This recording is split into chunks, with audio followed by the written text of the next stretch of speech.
நீங்க கட்சியில சேர்ந்த ஒரு ஒரு 1½ வருஷத்திலேயே வந்து ஒரு மாநில தலைவராக ஒருத்தர நியமிக்கிறாங்க அப்படின்னும்போது, இதெல்லாம் நடந்ததே இல்லையே! அண்ணாமலைக்கு ஒரு ஸ்பெசிஃபிக் டாஸ்க்க குடுத்து ஒரு ஐபிஎஸ் ஆஃபிசரு அவருக்கு வந்து நாம வந்து அ இங்க பல ரிசோர்ஸஸ குடுக்கணும். அதாவது இங்க தமிழ்நாட்டுல இருக்கக்கூடிய எல்லா முக்கியமான பாஜக தலைவர்களும், அது இலா கணேசனாக இருக்கட்டும், அல்லது சிபிஆர் ஆக இருக்கட்டும், தமிழிசை சவுந்தரராஜனாக இருக்கட்டும், எல் முருகனாக இருக்கட்டும், வானதி ஸ்ரீனிவாசனாக இருக்கட்டும், எல்லா முக்கியமான தலைவர்களையும் வந்து ஸ்டேட்லேருந்து வெளிய நவுத்தி வச்சுட்டாங்க. அப்ப அண்ணாமலைக்கு ஒரு ஃப்ரீ ஹேண்ட் குடுத்தாங்க. ஒரு எதிர்பார்ப்போட அண்ணாமலைக்கு ஒரு ஃப்ரீ ஹேண்ட் குடுத்தாங்க. ஒரு 3 வருஷம் அவருக்கு டெர்ம் இருக்கு மாநில தலைவரா. பல விஷயங்கள அவர் பண்ணுவாரு அப்படின்னு. பட் ஏதோ ஒரு இடத்துல அண்ணாமலையுடைய அவசர அரசியல் இருக்கு இல்லையா?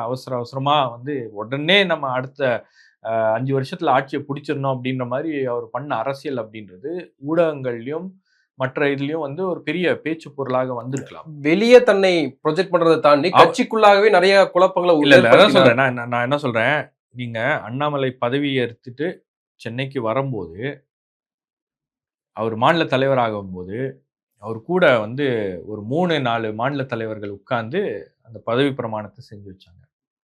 அந்த 3, 4 தலைவர்களும் வந்து இன்னைக்கு அண்ணாமலை அந்த டைம்ல அண்ணாமலை வந்தாரு, கட்சியில பயங்கரமா பண்ண போறாரு, யங்ஸ்டர்ஸ ஈர்க்க போறாரு அப்படின்லாம் ஒரு பெரிய ஹோப் இருந்துச்சு.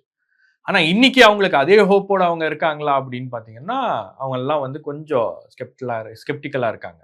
அதெல்லாம் கொஞ்சம் வந்து அண்ணாமலையுடைய அந்த சப்போர்ட் இருக்கு இல்லையா? அதெல்லாம் வந்து கொஞ்சம் கொஞ்சமா படிப்படியா கட்சிக்குள்ளேயே குறைவதற்கான காரணம் அண்ணாமலையுடைய நடவடிக்கை. யார் யாரெல்லாம் அண்ணாமலைக்கு போட்டியாக இருந்தாங்களோ, எல்லாரையும் வந்து அவரு ஓரங்கட்டிட்டாரு. ஏதோ ஒரு விஷயத்துல அவர் வந்து உள்ள இந்த அந்த கேடி கட்சிக்குள்ள ராகவன் முதல் கொண்டு இப்ப வந்து கட்சிக்குள்ள நயனா நாகேந்திரனையும் வந்து எலக்ஷன் டைம்ல மாட்டி விட்டது வரைக்கும் அவர்தான் அப்படின்ற ஒரு இல்ல அதுதான்.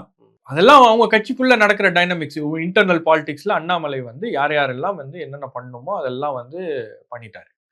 ஸோ இதெல்லாம் வந்து ஒரு பக்கம் நடந்தபோது, இன்னொரு பக்கம் பார்த்தீங்கன்னா, உங்களுக்கு வந்து அண்ணாமலைக்கு குறிப்பா நான் என்ன சொல்றேன், ஊடகங்கள்ல அப்படி பேசுறாரு, பேட்டி குடுக்குறாரு, அது ஒரு விவாதமாவுது, இதெல்லாம் பண்றாரு.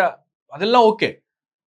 ஆனால் அவருக்குன்னு ஒரு ஆதரவு தளம் அப்படின்றது இருக்கணும்ல. அந்த ஆதரவு தளம் வந்து இந்த கட்சியில இருக்கக்கூடிய 2ஆம் கட்ட தலைவர்கள் தானே அத குடுக்கணும்.